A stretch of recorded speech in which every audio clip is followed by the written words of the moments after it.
here.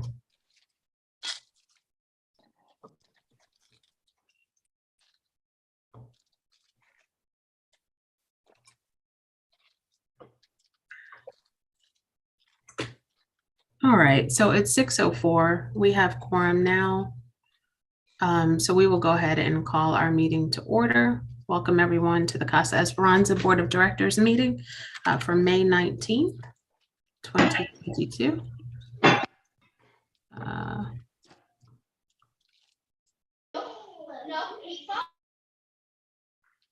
Okay. All right, we will get started. I'm gonna ask everyone to just remain on mute. Thank you. We'll get started by having our conflict of interest statement read, followed by our mission statement, please. Good evening, everyone. Board members are reminded that it is our duty to avoid conflicts of interest and the appearance of conflicts of interest as we handle the work of this board. Does any member of the board know of any conflict of interest or any appearance of conflict with respect to any matters coming before us at this meeting? If so, please state them for the record. If during the course of the meeting you become aware of an actual or apparent conflict of interest, please bring the matter to the attention of the chair. It will then be our duty to abstain from participating. It will then be your duty to abstain from participating in discussion on the matter and from voting on the matter. Mission statement. Casa Esperanza Montessori educates students using the Montessori philosophy and in a way that develops independent, self-motivated individuals who possess the critical thinking skills necessary to become responsible global citizens. Thank you, Ms. Perry. Next, we have our consent agenda. I do not believe we have any edits to the agenda beyond what has already been approved and sent out to the board. Are there any modifications that anyone else has? I do not have any, Ms. Taylor. Okay, if none, is there a motion concerning the approval of the agenda?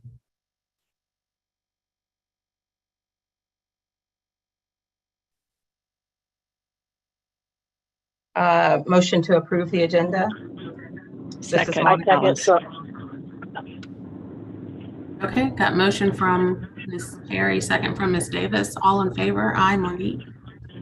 Aye, Alice. Aye, Monica. Any opposed? Thank you. Agenda is approved. Next, for public comment. If anyone is present and would like to give public comment, please take a moment to enter your name into chat so we can call on you and allow you to unmute. Or you can also raise your electronic hand and we can also call on you in order in that way.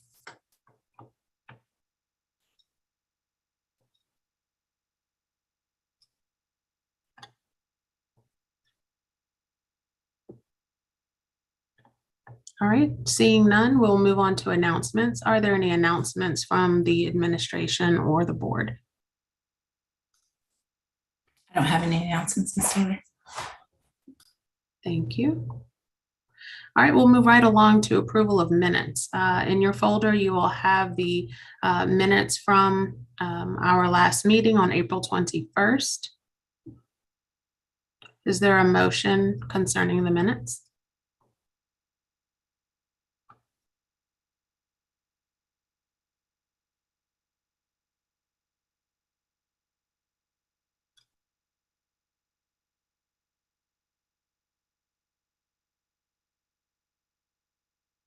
And Alice, Ms. Ward, I saw your like grammatical and very minor edits. I think Ms. Perry and I are fine with that. So is there a motion? Motion to approve. This is Monica. I second Taraka. All in favor? Aye, Monique. Aye, Hi, Alice. Taraka. Aye, Monica. Any opposed? Great, minutes are approved. Thank you so much. Moving right along, we have our head of school report, please, given by Ms. Connor. Good evening, everybody. I will run through this and then board, I will share the summary from the NC check-ins. I've realized that that link may not take you directly to it, so I'll save the PDF and add it to the board drive. I'm just going to review it briefly during the meeting though. We haven't had very many changes to our student enrollment since the last meeting. Academic health and updates, I will go back to the NC check-in summary in just a bit. And we have end of grade and end of course assessments. And I want to clarify from last meeting, end of course assessments are for high school courses. And we do have some 8th graders taking Math 1. So they'll be taking their 8th grade math assessment in addition to the Math 1 assessment. That's what's required by the state of North Carolina. So all of our other students are just taking end of grade assessments, and our 8th graders taking Math 1 will be taking the end of course assessment. That will be starting not next week, but the following week on Tuesday. And we'll continue really through the last day of school with makeups if there are any needed. We're continuing with targeted support through the MTSS support team. Our floating paraprofessionals that have shifted, their role has slightly shifted into providing more MTSS support for students, have been doing a phenomenal job this year. We're seeing marked improvement for many of the students that they're supporting directly. So I want to make sure that I take a moment to recognize their work along with the work of our core lead teachers and co-teachers, and just making sure that as we identify needs from the data that I'll share with you, that they're working to close those gaps and address those academic needs for the students that have academic concerns. And then for those that are performing at or above grade level, that we're continuing to provide the rigor that's necessary for those students to show growth as well.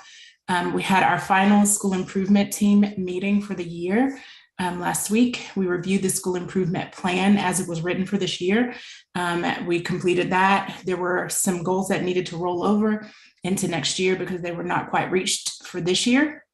So those goals, in addition to a couple of other things, have been preliminarily set for 22-23. Once that plan is finalized, it will be shared with the board.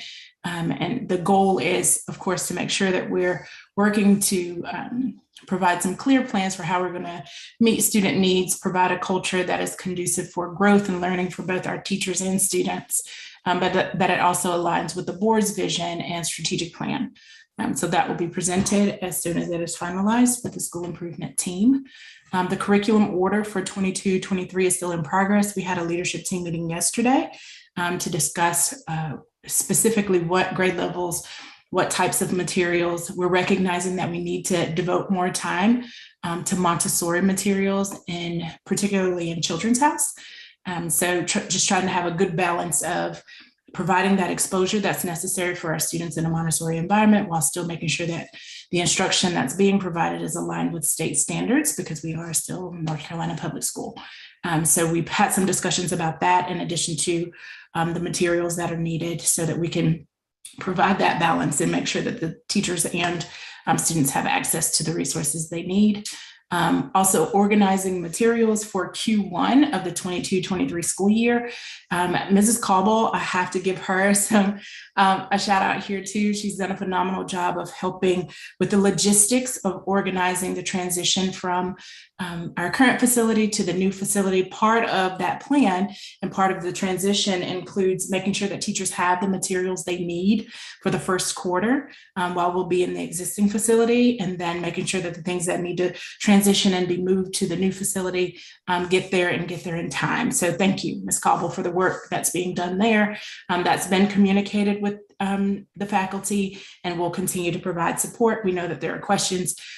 She's also ordered materials that they need to start packing up those things. So that those plans are already in place. It's been communicated, but we'll continue to provide support to the faculty as needed so that we can, by the time we get to the end of the school year, be prepared to have things sorted and organized for the start of next school year. And we're also making a plan based on some grant funding that's available to Casa to have more Montessori training support for instructional staff for next year. Again, we've seen a slight shift for Montessori, and for no particular reason, I don't think, other than it just being new to so many of our teachers who are new to Casa this year. So we need to recalibrate there and make sure that the expectation that teachers use the materials is supported by providing them with adequate training on how to use those materials in the classrooms. And then those that have been using the materials for years, that we offer support to them as well on how they can continue to use them and making sure that they're using them in ways that reach all students regardless of their ability level. We haven't had any changes to our EC caseload. We're continuing with 22-23 school year planning. We've seen an increase in our waitlist numbers for both immersion and enrichment. This is due to there being applications accepted past when the lottery closed. So we have 149 waitlisted for immersion, 88 for enrichment. The end of year checklist for staff, for faculty, will go out tomorrow, which will provide them the details, more details around what they need to do to prepare for next year with the transition, as well as the typical things that we do to close out the year and prepare for the next school year. We're about 3/4 complete with staff placement. The renewal and non-renewal discussions with faculty have been completed. Leadership restructure has been completed, and still in progress are the master schedule and beginning of year training for 22-23. We filled 2 positions this month, immersion MG and immersion 3rd and 4th grade. We are experiencing, again, some growth across the school and have positions that need to be filled as a result. So you can see under that is a list of vacancies for paraeducators, school counselor, pre-KK 3, 4, and 5, 6. Licensure renewals are still in progress, but we're almost done, and they're not in progress on our end. They've been submitted to DPI, so we're waiting on an update from them. And then again, end of year support for the transition to the new facility, which is in progress. Our Faculty Appreciation Week was a success. Thanks so much to our PFA, Board of Directors, community support, just in making sure that the plans we had for faculty that week were able to be carried through. So thank you for those of you who donated time or funds or other resources for faculty appreciation. Also, as I go back to the summary, you'll know exactly what I mean here, but we've seen growth in most areas in NC check-ins. And then the last couple of things are dates to remember: no school on May 30th, EOG testing and EOC testing starting on May 31st, an early release day, 8th grade graduation on June 10th, and then an early release day on the last day of school, June 13th, next faculty meeting, June 1st. And if it's okay with you guys, if there are no questions, I'll go straight to the NC check-in summary. Fine by me. Okey-doke. And this would be much easier if you were looking at it. So again, my apologies, but I'll start. A lot of work, Ms. Connor. Thank you. I'm just looking at that whole list and saying, holy crap, you guys have been working hard. Thank you, Ms. Ward. I couldn't do it without the amazing folks around me. So thank you. To everybody. Yes. 3rd grade math, from NC check-in 2 to NC check-in 3, there was overall a decline in performance from 59.4 to 55.8. 3rd grade reading, a significant increase from 62.1 to 76.8. 4th grade math, an increase from 57 to 58.4. 4th grade reading, a decrease from 71.8 to 65.6. 5th grade, an increase from 55.9 to 57.5 for math. For reading, an increase from 76.5 to 81.9. And then an increase in science for 5th grade as well, from 50.1 to 66.9. 6th grade, an increase from 47.5 to 57.5. And this is from NC check-in 2 to 3, my apologies. We stayed the same in 6th grade reading at 70.5 for both NC check-in 2 and 3. 7th grade, a slight decrease in math from 49.7 to 47.1, and an increase in reading from 73.6 to a slight one to 73.8.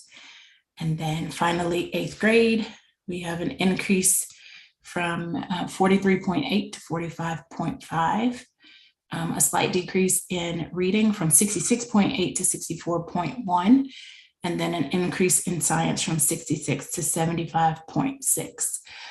It is my plan to share this summary in the next school newsletter so that our community members are aware. That's one of the things that I am hoping that the school can be more transparent about moving forward. I would typically share these types of things in principal and parents as partners meetings, but I think it's important for the community as a whole to be aware of how our students are performing, and also that we share ways that families and the community can continue to support student learning outside of school. And then I left out our Math 1 students. There was an increase from 48.5 to 52.7. And again, I will PDF this and put it in the board drive, and I'll also share that summary in the next weekly newsletter that will go out this Sunday. Thank you, Ms. Connor. I have one question. It sounded as if there were only one, maybe two areas of decrease. Are there, I guess, observations about maybe reasons attributed to the decrease in the, I think, fourth grade reading? Yeah, third grade math and fourth grade reading were the two areas. And if I were pinpointing this based on the time I've been at Casa, I would say part of it is just due to a shift in the type of support, or not the type, but the frequency of support that's being able to be provided specifically in reading. We have more, from the MTSS standpoint, we have more support in math than we do in reading with the paraprofessionals and interventionists that are offering it.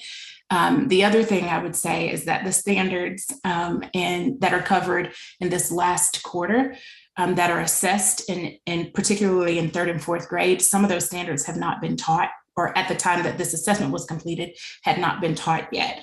And that's really what the NC check-in does. So, and we expect to see an increase over the year because at the beginning of the year, they're being assessed like a third grader, starting as a third grader at the beginning of the year is being assessed on third grade standards for the entire year. So they're being assessed on skills that they haven't yet been taught. So we expect to see an increase over the year, but there are still some standards that, and I would say last year in particular, made a pretty significant shift to our pacing so that we were teaching things in the order that the state expected. And we were teaching the standards in the way that they were expected so that when we looked at this data, we would see those continued progress and improvements in performance overall. But it looks like we still have a little bit of work to do with that in fourth grade reading in particular. And then the other area where there was a slight decrease was seventh grade math. It went down a little less than 2%. And then eighth grade reading went down about 2.5%.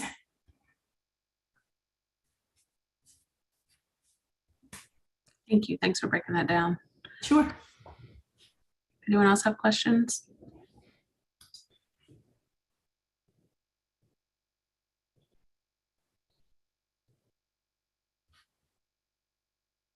I think that means no. Okay, thank you. Thank you, Ms. Connor. You're welcome. Actually, so next for new business, we have the revised medication form. I do see the comments that we have from Nurse Hanner in our board folder. And then do you want to navigate that, Ms. Connor, or add anything? Sure, I'll do my best. Nurse Hanner brought to my attention, I think a little over a month ago, or maybe just a month ago, that the forms that we were using specifically for medication for students were not necessarily consistent with forms being used across Wake County and not just in Wake County Public Schools. So with those inconsistencies, when students come to us from Wake County Public or other charter schools in the area, there's a bit of transition that needs to happen with the information to the form that Casa uses and the form that the district and other schools use. And essentially, we're collecting less information on our forms than they are. And also there's some information that she included there about self-carrying specific medications. And part of the concern there with not having a self-carry policy is that there are some students who may need those medications urgently based on allergies. And by the time it gets, we get to the nurse's office, unlock cabinets, get medication, in some cases, and having a child with food allergies myself, I know that those every second counts. So there's not necessarily a lot of time to be wasted if there's an allergic reaction to something. So that's also part of why for children where it is appropriate, and we would have to have physician approval for it, and of course parent approval. But for students who can self-carry, that's the other portion of that form at the bottom, that we permit that for students who the physician deems it appropriate and the parent deems it appropriate. Thank you. Sure. I had just two questions after reading her comments and looking at the form, where I understand that for existing medications, it said the new form would only apply going forward, but would that theoretically mean everyone is using the new form next school year? Because aren't they updated every year? Yes. So because the form, if you guys approve the form today, I think essentially what she's saying is that we wouldn't today retro any forms that were done for this school year. Okay. But yes, everybody has to do a new form at the start of the year every year anyway. So to be in place for the 22-23 school year. But we would not go back and change any forms for this school year. Okay. And my second question has to do kind of with maybe self-carry on page 1 of the form. I'm opening it right now. I was gonna say it's probably I'm getting there. okay. So here at the bottom where it says as needed PRN meds, would this be like anything that falls outside of these other categories? Like, okay, good example, Tylenol, Motrin kind of thing. So I know there's a provision where parents can sign off so that the child can get Tylenol, instead of having to call home if it's right, a headache or something that's common. Does that take that place of that kind of yes, setup? it does, but that would not be self-carry. Those types of medications would not be self-carry. So if you Okay. will, I don't know if you, yeah, thank you Mhm. for scrolling up. If you Go up. no, you're there. Okay. I always do that. I say up and I mean, so I do it to everybody. And then they go that way. And I'm like, what? No, I mean the other way. So if you look in this space, this is the self-carry is just for an EpiPen, not for any medication. Medication would still follow the regular policy, but the EpiPen is the only thing that recommending self-carry for. Okay. Or it says insulin, I guess, or the asthma. Yeah, if there's insulin for a child with diabetes, yes, I'm sorry. Okay. So if you go back up or down, whichever way, this would also apply to things like if a student was prescribed a prescription short-term, but not something that would keep them from being out of school that they could take at school. So let's say it's something that they have to take for 10 days, that would fall into that category as well. Not something that they typically take, but something that they need to, based on some type of diagnosis or condition. But even if it were a Tylenol, Motrin, the physician would still have to sign off that it's okay. Yes, if we're expected to give it to a student at school based on this form, yes. Okay. Okay, thank you. You're welcome. Anyone else have questions before I stop sharing the form?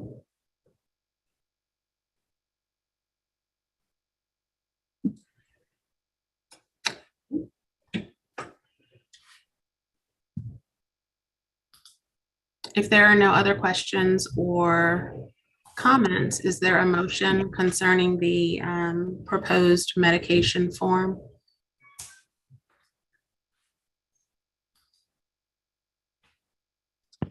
I Motion move to that we, approve the proposed- go ahead, Sharaka.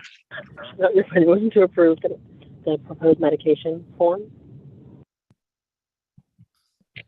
Second, Alice. All in favor? Aye, Monique. Hi, Alice. Aye. Hi, Monica. Any opposed? Excellent. Thank you. Thank you, Ms. Connor, and please thank Nurse Hannah as well. I will. Thank you. Monthly financial review, please, Ms. Cobble. Good evening, everybody. Okay, so I am sorry. Let me get to where I can share my screen.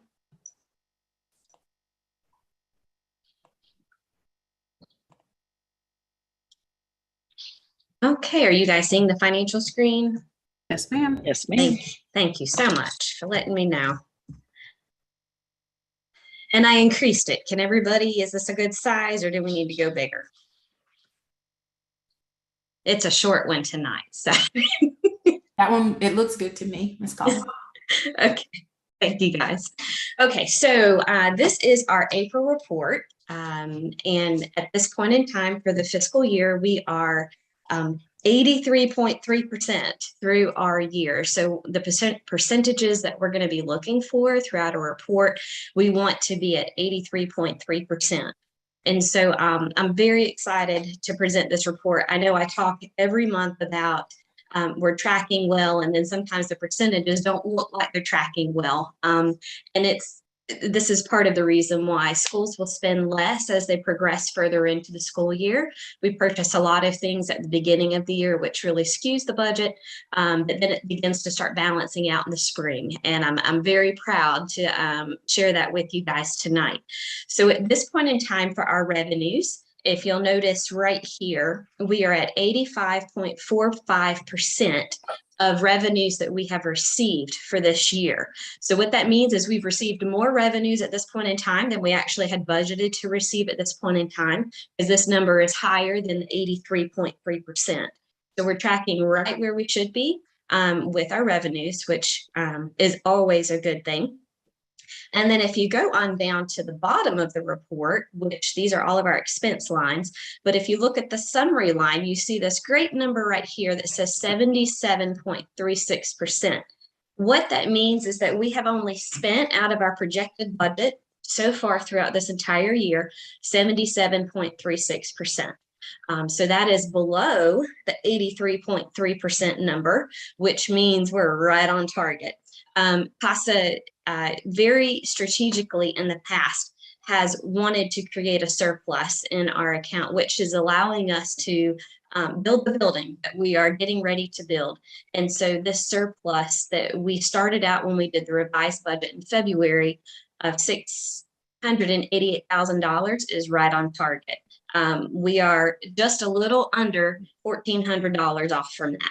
So for the next two reports that I will be presenting in June and in July, you'll see these numbers condense as well.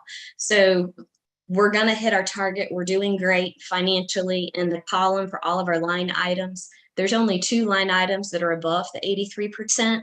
And those are line items that have been above the 83% since about October. So that is our immigration sponsorship, where we paid for those services a while back, and then also for our audit, when we paid for our audit back in the fall. So those aren't outliers. Those aren't unusual. They were expected and are normal, and we are right on track. So do you guys have any questions?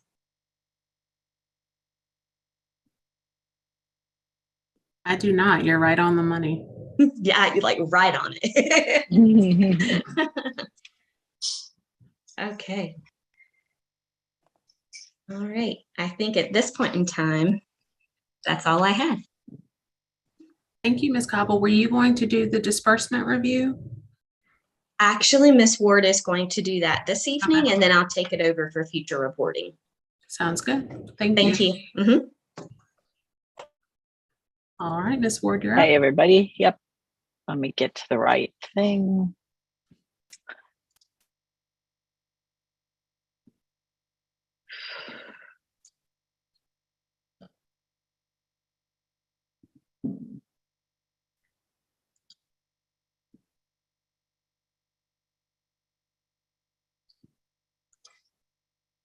Yeah. All right. Guys, can you see a spreadsheet? Yes, ma'am. All right. Yay. Okay, so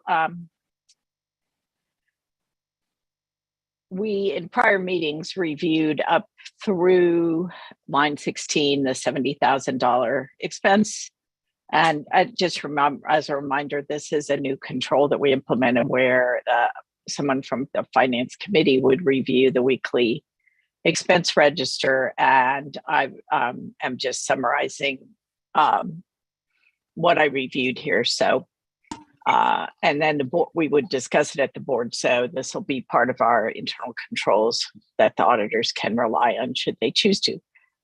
We have an open question about this 414 item, and Ms. Cobble is researching that. I think we both are pretty convinced it's related to employer payroll costs, but we're going to find out what that EFTPS stands for so that we sound a little smarter. But it doesn't look like it's an inappropriate expense. There were 3 registers after the last meeting, 428, 56, 512. And you can see there the amounts and the highest, our highest cost in the list that week. So that those are the latest things. Nothing that I did not notice anything that I questioned or asked for further information on.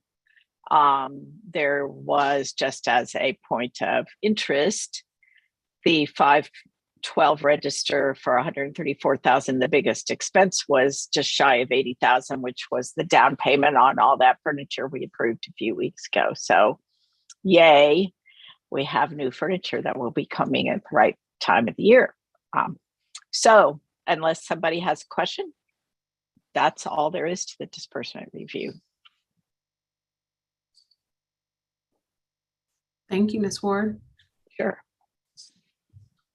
Are you going to take us into bond? Yeah, we'll go next to the bond utilization.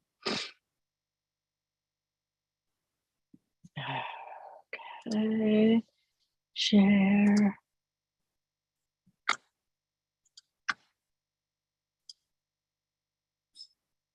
Let's go to the beginning of these. Okay, so this is our kind of tracking of the use of all the money we borrowed. And since the last meeting, there really has been not a lot of activity. I did reconcile everything back to the disbursement agent, UMB, to their April month-end reports, and I had to drop a couple adjustments in here for $20. So not a big deal. It's probably me missing something when I extracted their report, but so I factored that in on April 30th, and then our interest was posted the 1st of May, and then I did see in my mail today that a disbursement or a draw request number 5 is in process, so that will drop in May, but isn't ready yet. So upcoming things is June 30th. We have a principal and interest payment due to the bondholders. And I'll jump to this next tab. We have already provided $178,000 to be used for that, and we'll make one more lease payment before June 30. To the tune of $35,000. So we'll have provided over $200,000 that will be used to make that principal and interest payment to the bondholders. And then that's, I don't think, quite enough for the total payment, but the remaining funds will be taken out of this capitalized interest fund. So so we should have they will have all the cash they need to pay the bondholders. And then I believe this capitalized interest fund also helps us make the December principal and interest payment to the bondholders. And then after that, it's all Casa money that we will pay to DAC on a monthly basis in the form of in payment amounts that are actually larger than this over time. And we will see a preview of this when we look at next year's budget, because these dollars will need to grow a little bit after the school year starts in order for us to be able to fund the bond payments. So hopefully that makes sense. Did anybody have any questions? Because I'm going kind of fast. Alice, just a quick question because I was typing here. Draw request number 5 is in process for May. And then you Right. said principal and interest payment. I thought I saw May, but did you say June? It's June 30. June 3rd. Okay, thank you. Yeah, I think we make principal and interest payments to bondholders June 30 and December 31. Right, okay. So Alice, that 35,000 is just kind of the putting a little bit away so that we can make the larger payments. Well, you know, the 35,000 over here on this tab. Yes. No, these are, we are required per the multiple of the bond documents to, if you recall, this is a little complicated, but if you recall, the borrower is actually the LLC. Mm-hmm. So this is technically characterized as Casa, the school's lease payment to the LLC, which happens to, over a 6-month period, equal the amount of the principal and interest that the LLC will have to pay on June 30 and December 31. Gotcha. So in a roundabout way, in a roundabout way, we are just funding those twice a year payments on a monthly basis. Gotcha. And then which is good, all good. I mean, that's just the way the structure of the deal is. So it gets a little hairy, but no, I get it. We're benefited by your attention to detail there. I was just going to also ask for the requisition. When those go out, is the format that you're getting them, like when we send them to UMB, is there a different format for detail that would help? Like, would it make it easier so we don't have, for example, that $20? No, I don't. That $20 is probably some mistake of mine reading the UMB reports and putting them into the spreadsheet format that I designed. So it's nothing. I think if UMB is happy, we're all happy. Okay. And now I've pretty much figured out how to read their portal and find what I need. So I'm growing in confidence that I understand what they're doing as well. Awesome. And I will soon be educating Ms. Cobble on this so that she can take this over. But while she's ordering furniture and making sure we can move, I will give her a break. Absolutely. Okay. And then there's we were also wanted to look at contingency. So I have 2 more tabs on the owner's contingency side. So this is money. You might recall that when we kind of articulated in the bond offering document, our funds that we wanted to borrow, we included $500,000 of owner's contingency, and that is in the borrowed money. We tapped that for the cubbies and lockers, which I think we discussed at the last meeting. There has also been an overrun on offsite improvements that has to be covered. So I've covered it here or included it here to track as we track our contingency balance. And then last time we talked about, there was some money left over that had been allocated to closing costs that weren't needed. So those effectively go into the contingency. And then a new item this month, I should add dates. I'll take care of that. But a new item this month is we also were carrying through all the financing $150,000 of design costs, which, as near as I can figure out, and I think we're aligned, Monique, it is actually in the GMP and was embedded in the GMP. And I believe Michael Caney agrees with that. So we should have dropped that $150,000 before we closed the bonds, but we had a few other things in process and missed that. So it effectively becomes additional contingency for us. So should we find a reason that we need, should we find a reason to do more, we definitely will. Looks like we'll definitely be in good shape to have money to do it. And then the other contingency that is included in all these dollars is the BCCG contingency. So in their estimate, they explicitly labeled one line item of $296,000 as contingency, and I did not get a note off to Michael Caney, but to the best of my knowledge, they have not spent any of that yet. They hadn't spent it last month, and so Ms. Cobble, you're shaking your head that they have not spent it.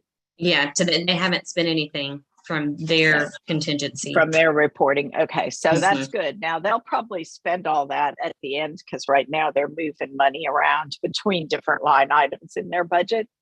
But I know that when they hit a problem that they can't solve with that money, or that, you know, they just can't solve on their own, their next place to come will be us. So the fact that we're kind of loading up over here is a good thing, because it will give us the ability to potentially cover something if we had to, and we may not. The way the contract works, we shouldn't have to, but the supply chain things are really pretty wild in the world right now. So I think it's a good time to have a little extra cash.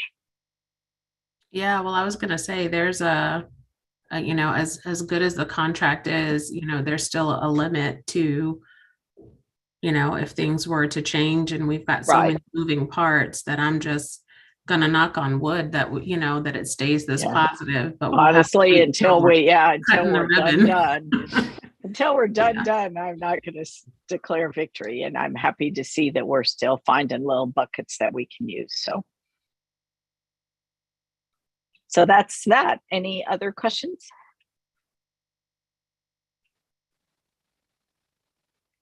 All right. I'm done. Thank you so much, Ms. Ward. Sure. We do not have any old business items to address. We will move on to our new facility update with signage and construction status.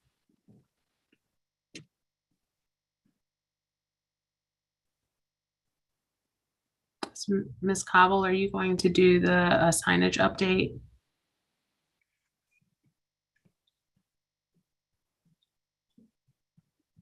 Ms. Taylor, I think she had to step away for a second. Gotcha. Thank you. Ms. Perry, do you want to just combine that with your update? Sure. So, gosh, well, I don't have a visual. I don't know if she was going to pull that up, but seems like it's been ongoing for a while. But we've had a chance to work on the exterior roadside signage, and oh, there she is. You'll do a much better job than some me. visuals in the shared document too, or share folder. You're asking me to be tech savvy and pull it up, Alice. Okay. So we'll leave that to I can share it. I have something Fine. open. I think we were just going to talk about the process and coming. Oh, okay. Yeah. No worries. See why we need you, Ms. Cobble. See? I'm sorry, I had a quick dog It's emergency. It's totally fine. Go right ahead. It's fine. So let me get the committee name right. The Building Vision and Construction Committee has been working on various different aspects of the building that weren't included with the general contract. And one of those pieces was our monument sign that would be located right outside of our building. And we wanted to share with school the actual picture tomorrow, but we wanted the board to see it tonight. So so that our staff does see it first before the community does. It is currently located in your board drive. So if you go to your board meeting notes for tonight, and I believe it's called option 1. So if you could locate it there in the board, you'll actually get to see it. It is not the actual sign that's going to be outside. It currently needs our logo updated to it, and the wording needs to be finalized, but the design itself, with the base and the way it's shaped and all of the things that it has on it, that is what our future sign will look like. So we are in those final stages of finalizing it, but we did want all of our board members to see it and see what the team has worked on. And then also, I probably should have prefaced it with, the team narrowed it down to 2 different options, and then the staff voted on which sign that they liked. And we had 53 people respond to our poll that we sent out, which I was super excited about. I gave them 1 day, less than 24 hours to respond to me, and 53 people voted. So I'm super excited for the input that the staff put into it. Some of them even provided comments that they put with the things that they liked about it. So very excited to release that information to the staff tomorrow, but wanted to share with the board before we did that. So if you guys have any questions, I'll be glad to answer them. So Ms. Cobble, does the electronic marquee, do you have a computer application that you control that with? Yes, ma'am. It'll be an app that I assume we can put it on our phone, but it's a software program that will be connected Wi-Fi. It doesn't have to be to a dedicated computer. It would just be a program that's installed. Oh, okay.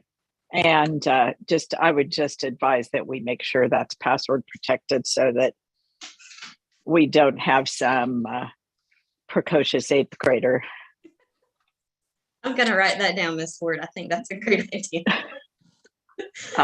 Who has a great idea about what the sign needs to say. Okay. All right. Any other questions about the sign? I just think it's amazing that you got 53 Yes. responses in less than 24 hours. Like, I'm blown away. I was super pumped about it. Super pumped. So hats off to the staff that they took the time, to open the email and look at it and then form an opinion about it. So Now we know what they're excited about. See? Yes, there's a lot of excitement around that. Sure. That's awesome. All right. Well, so we have, that was just signage, right? So back to you, Ms. Perry, for the construction status. Thank you, Ms. Cobb. So, well, as far as being super pumped, it's one thing to see the land cleared and tractors and bulldozers and all that, but I would say that I think it was April 20, the excitement really just went to a high level. So many of you have either driven by or seen via BCCG's live cam that there is actually a building. You actually see, that the walls have gone up, and as of this week, the structural steel is 3/4 complete on the 2nd floor. And roofing and framing, the subcontractors are scheduled to start, or they're scheduled for the week of May the 27th. So things are progressing very well and nicely as far as being on schedule. So I think that seeing the building actually at this state is, it's like a light at the end of the tunnel. So it's very exciting. It is exciting. Honestly, you can see a lot of it from Capitol. Just being able to tell there's a huge building there is, my family gets pretty excited. So awesome. Next up, we have committee reports, starting with Board Affairs. Yep, Board Affairs. We actually don't have any updates for this month. We'll have a couple things to bring forward next month. All right, thank you, Ms. Davis. Development, I don't believe there is a stand-in for Mr. Lee. He wasn't able to attend tonight. So we will table that update and move on to executive. The executive committee has continued to remain focused on working with administration to help build the leadership structure for next year and all of the many other planning things that go along with moving into the facility and growing the school. The finance committee, I know you always have so much content in the earlier part of the meeting, but Ms. Ward, is there anything else for finance committee? The only other thing I would add to what you've already heard is that Ms. Cobble, working with Ms. Connor, are very focused on creating the proposed budget for next year, which we have a lot of moving parts. So this is a lot bigger job than it has been in the past. And we hope to we actually have a off-cycle meeting this coming week and hope to be bringing the proposed budget to the June 2nd board meeting for approval. So we will do our best to get something in the folder as early as possible so that people can look in advance at that. But stay tuned because that will be important to get done by the end of June, if not. But we'd like to do it the first meeting just in case. Understood. All right. Thank you very much. All right. Next up, we have our closed session. The board does need to go into closed session to discuss a personnel matter in accordance with statute. Is there a motion to go into closed session to discuss personnel? It is 6:55 p.m. So moved. This is Alice. I second, Soraka. All in favor? Aye, Monique. Hi, Alice.